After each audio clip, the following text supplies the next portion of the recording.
에스겔서 47장 1절에서 5절 제가 봉독하도록 하겠습니다. 그가 나를 데리고 성전 문에 이르시니 성전의 한 면이 동쪽을 향하였는데 그 문지방 밑에서 물이 나와 동쪽으로 흐르다가 성전 오른쪽 제단 남쪽으로 흘러내리더라. 그가 또 나를 데리고 북문으로 나가서 바깥길로 꺾여 동쪽을 향한 바깥물에 이르기로 본즉 물이 오른쪽에서 스며 나오더라.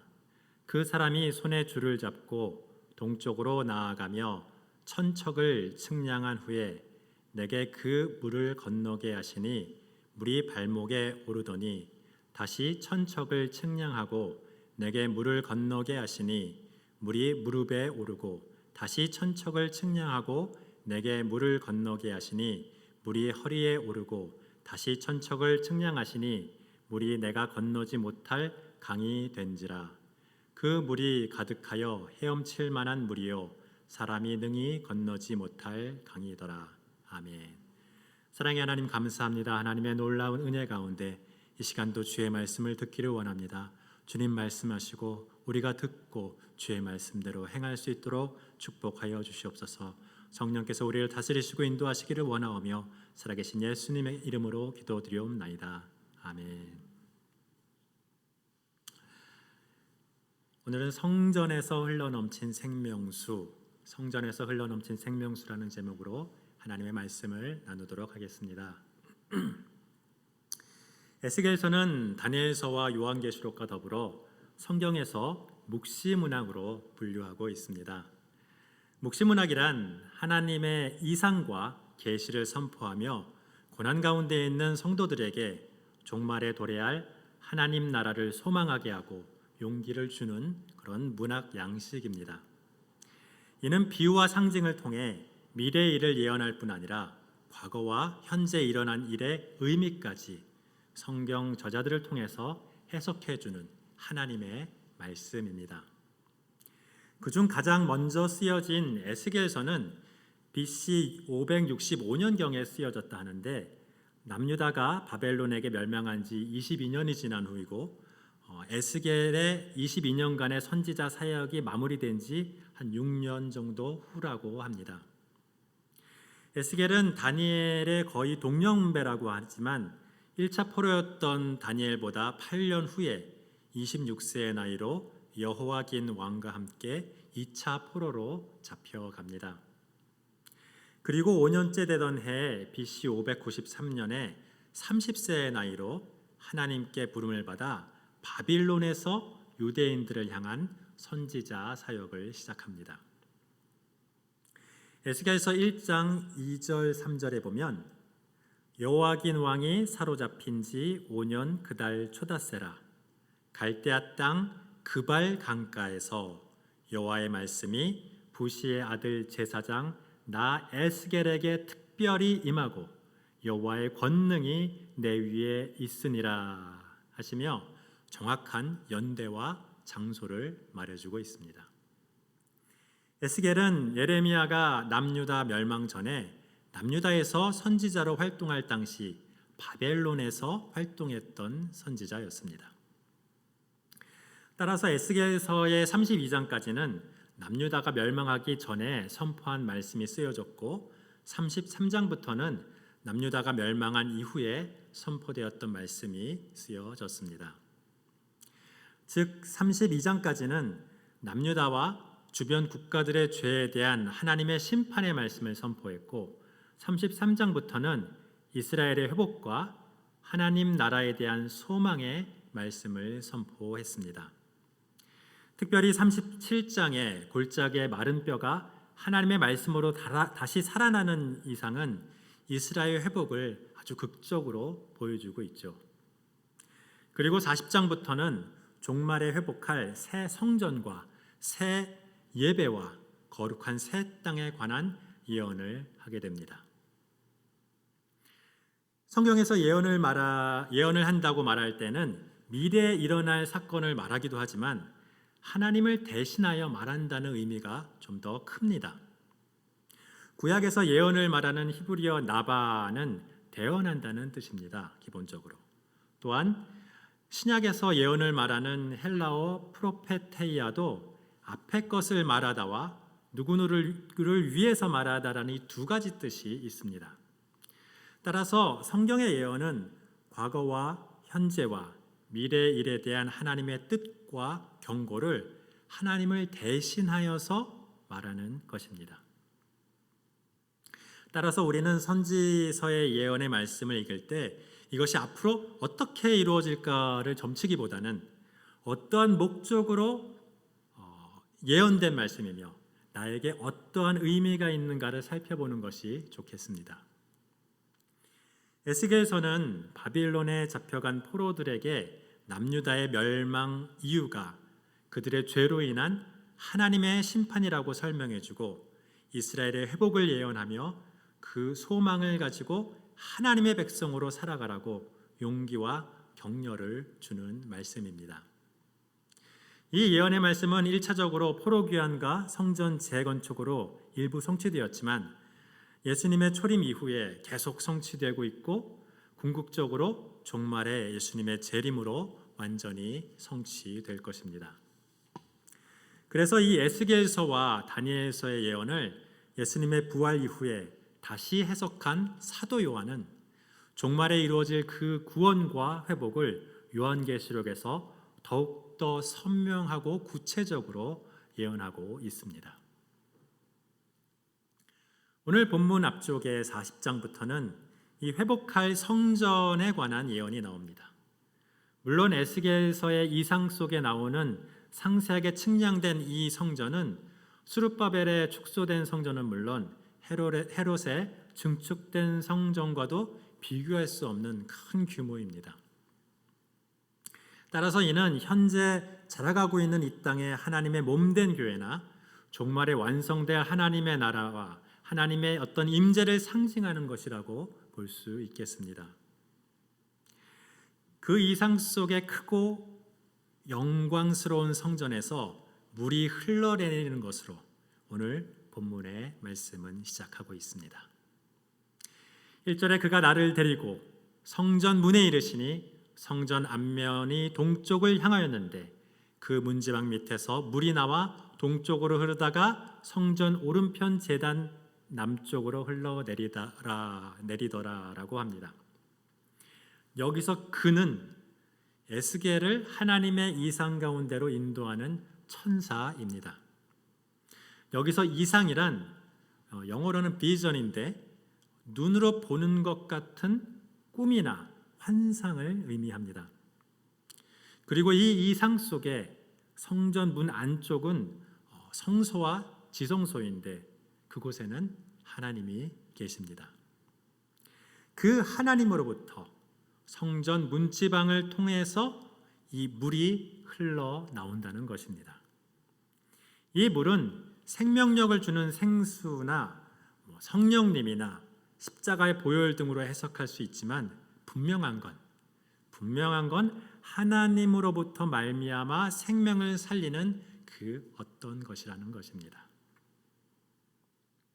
3절에 보면 그 사람이 손에 줄을 잡고 동쪽으로 나아가며 천척을 측량한 후에 내게 그 물을 건너게 하시니 물이 발목에 오르더니라고 말씀하십니다. 성전에서 흘러넘친 이 물은 처음에는 스며 나오는 수준이었는데 점점 더 그 수량이 증가합니다. 일반적으로 강물은 많은 수원지에서 조금씩 흐르는 물이 모여서 점점 더 큰 강을 이루는데 정반대로 이 성전에서 나오는 물은 한 곳에서 작게 시작했는데 그 물이 점점 불어난다는 것입니다. 천사가 흐르는 물을 따라 1천척을 측량하고 에스겔을 건너게 하니 에스겔의 발목에 오르게 됩니다. 여기서 이 1천척은 약 0.5km 정도를 말합니다. 그리고 4절에 또 1천척을 측량하고 에스겔을 건너가게 하니 물이 무릎에 오르고 또 1천척을 측량하고 건너가게 하니 에스겔의 허리에 오릅니다. 그리고 5절에 또 1천척을 측량하니 물이 내가 건너지 못할 강이 된지라 그 물이 가득하여 헤엄칠 만한 물이요 사람이 능히 건너지 못할 강이더라라고 합니다. 일천적을 4번 했나요? 5번 했나요? 네, 4번 했으면 2km 정도인데 일천척을 4번 해서 2km라고 한다면 불과 2km 강이 흘렀는데 스며 나오던 물이 갑자기 사람 키를 넘지 못하는 큰 강이 된 것이죠. 네, 그렇다면 이거는 자연적인 현상이 아니라 어떤 하나님의 역사입니다. 우리에게 메시지를 보내주시기 위한. 그리고 오늘 본문으로 다 읽지는 못하였지만 12절까지 이 성전에서 흘러 넘친 물의 이상이 계속됩니다. 7절은 에스겔은 이렇게 점점 크고 깊어진 강 좌우편에 나무가 심이 많았다고 합니다. 7절에 보면. 그리고 8절에는 천사는 이 물의 동쪽으로 향하여 흘러 아라바로 내려가서 바다에 이르리니 이 흘러내리는 물로 그 바다의 물이 되살아나리라 라고 합니다. 여기서 아라바는 예루살렘 동편에 있는 갈릴리 호수에서 사해를 거쳐서 홍해까지 이르는 그 요단 유역의 저지대를 말합니다. 굉장히 넓은 지역인데요. 그래서 그 중심쯤에 있는 이 사해를 아라바 바다라고 부르기도 합니다. 따라서 성전에서 동쪽으로 흐르는 물이 도달하는 아라바 근처의 바다, 그렇다면 그것은 분명히 사해를 말합니다. 그런데 이 사해는 여러분도 잘 아시겠지만 이 염도가 보통 바다의 한 10배 정도 됩니다. 염도가 한 30% 내외라고 해요. 그래서 어떤 생물도 살 수가 없는 죽음의 바다입니다. 그래서 죽음의 바다라 해서 사해죠. 저도 한번 가봤는데요. 물에 들어가면 몸이 정말 잘 뜨는데 눈은 정말 뜨기가 어렵습니다. 염도가 너무 높아서 눈에 조금만 이 물이 튀어도 아주 따갑습니다.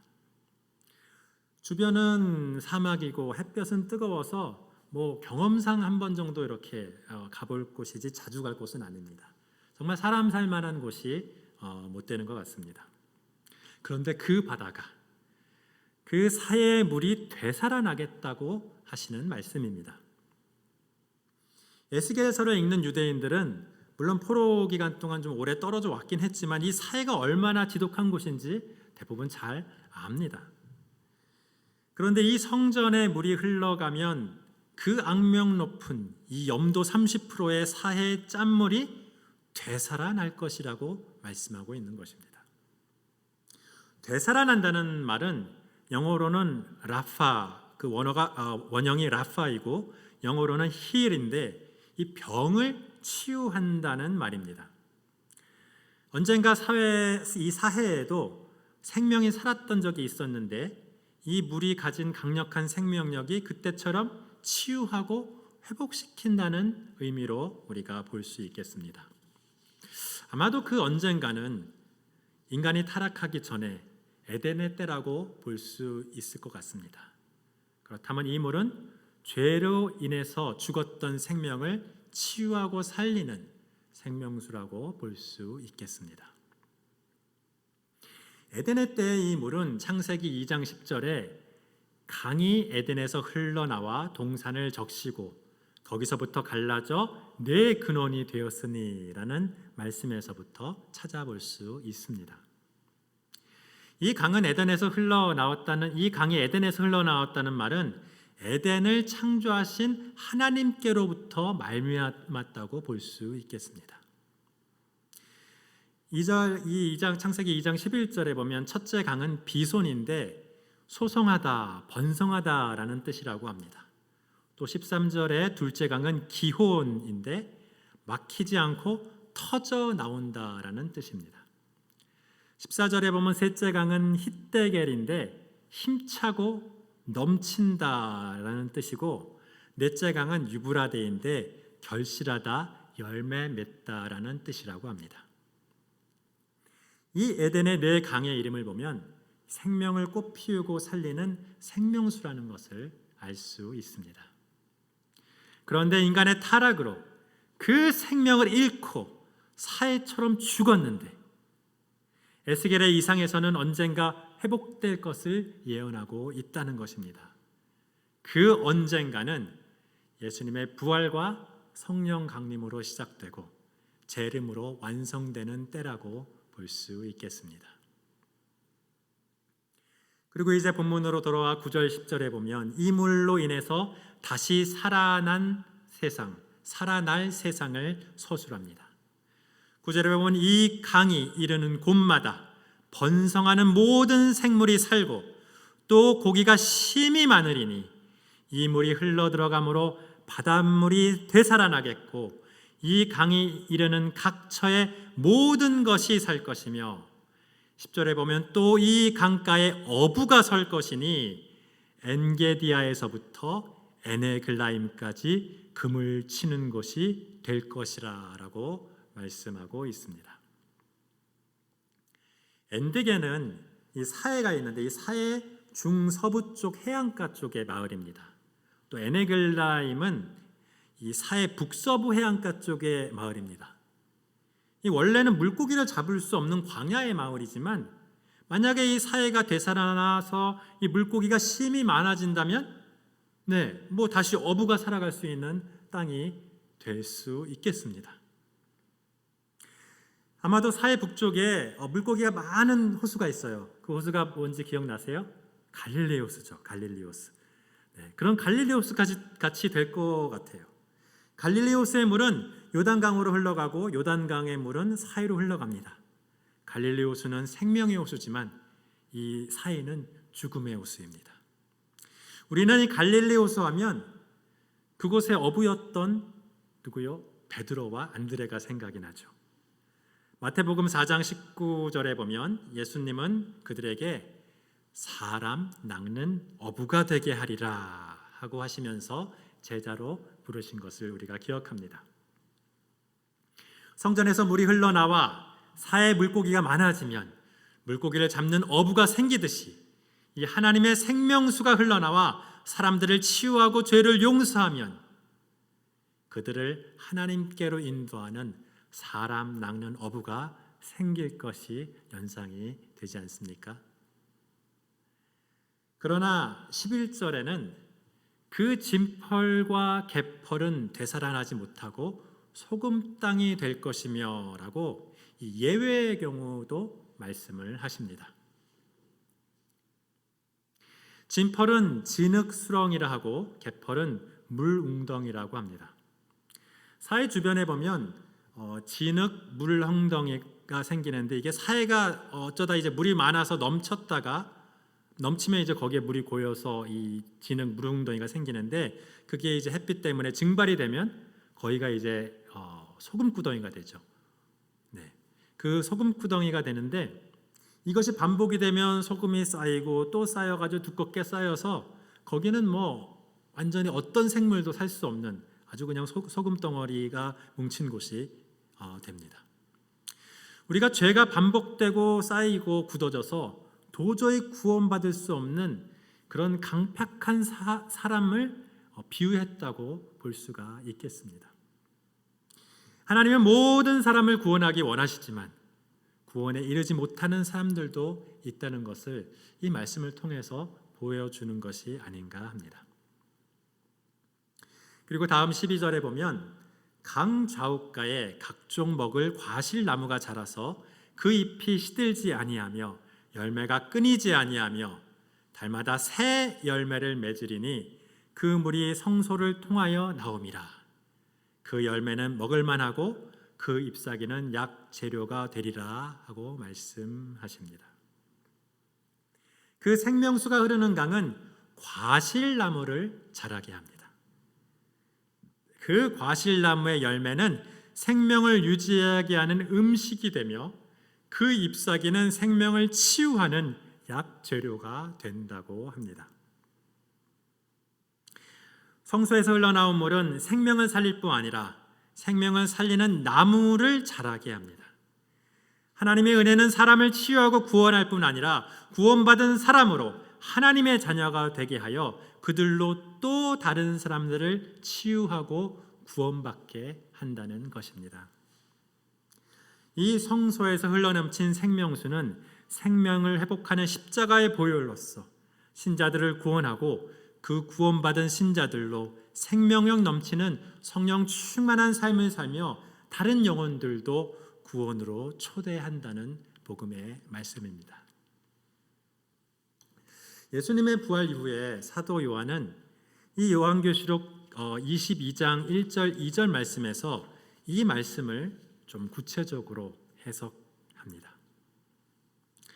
또 그가 수정같이 맑은 생명수의 강을 내게 보이리니 하나님과 및 어린 양의 보호자로부터 나와서 길 가운데로 흐르더라.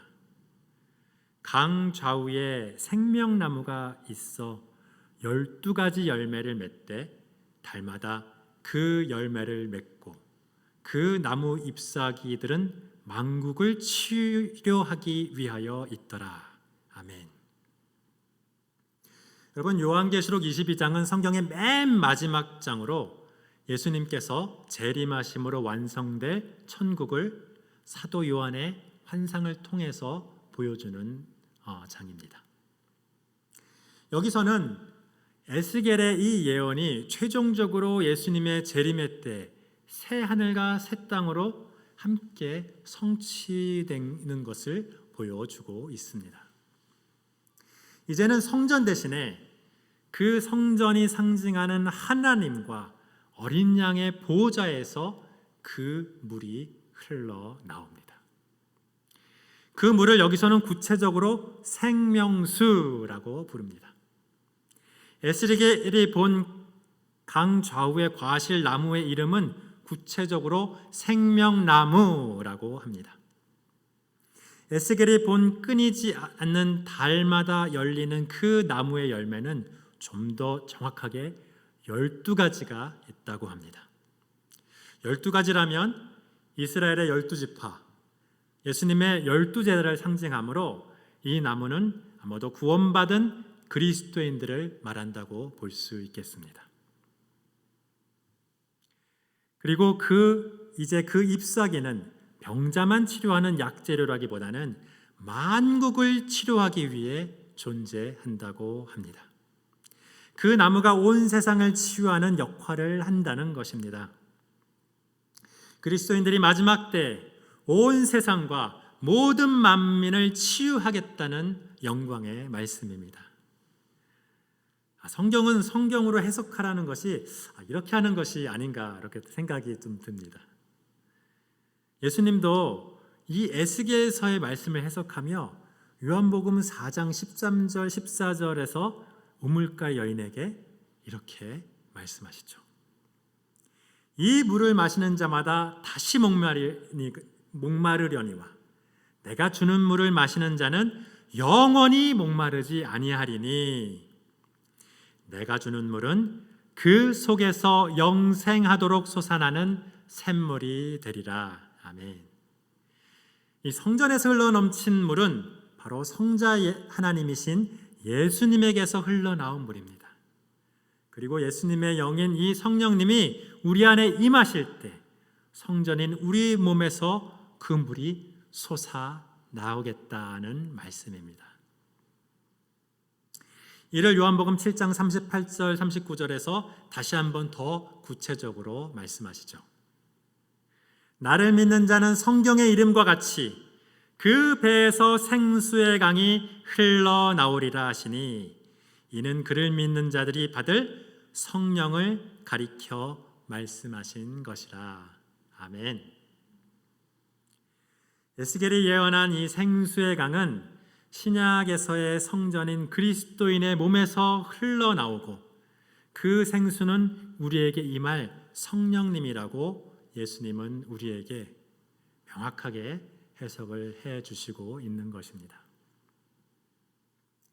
따라서 이 에스겔서의 물은 요한복음의 생수이고 요한계시록의 생명수입니다.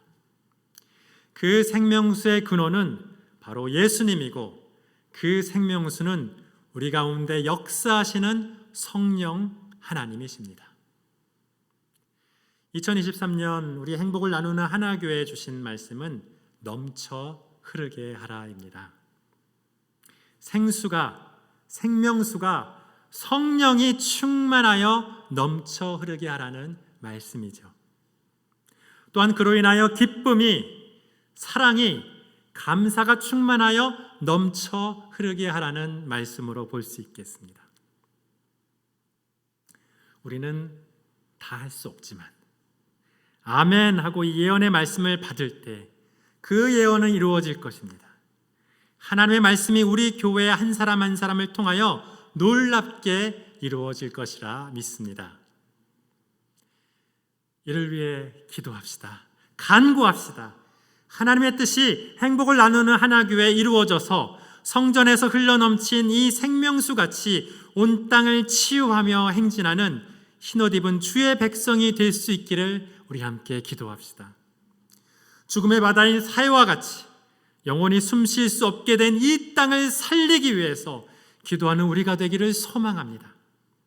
사해를 살리는 생명수가 되어 이 땅을 섬기는 우리가 되기를, 우리 교회의 공공성을 하나하나 실천하는 우리가 되기를 간절히 소망합니다. 그리하여 요한계시록의 새 하늘과 새 땅이 오기를 소망하며 오늘 우리가 할 수 있는 일을 고난을 무릅쓰고 기쁘게 감당하는 저와 여러분이 되기를 예수님의 이름으로 축원합니다. 기도하시겠습니다.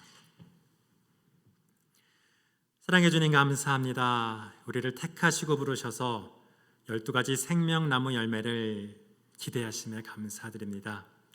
이제 주님 앞에 나아가 성전에서 흘러넘친 생명수를 간구하오니 우리에게 충만하게 채워주시옵소서. 그리고 성령님께서 우리에게 충만하게 임하셔서 우리를 다스리시고 우리의 삶을 인도하여 주시옵소서. 그래야 이 땅을 살리고 치유하는 의의 나무로 살아갈 수 있도록 주님 인도하여 주시옵소서. 목말라 죽어가는 영혼에게 하나님의 진리의 생명력을 공급하는 작은 예수로 살아가게 하여 주시옵소서.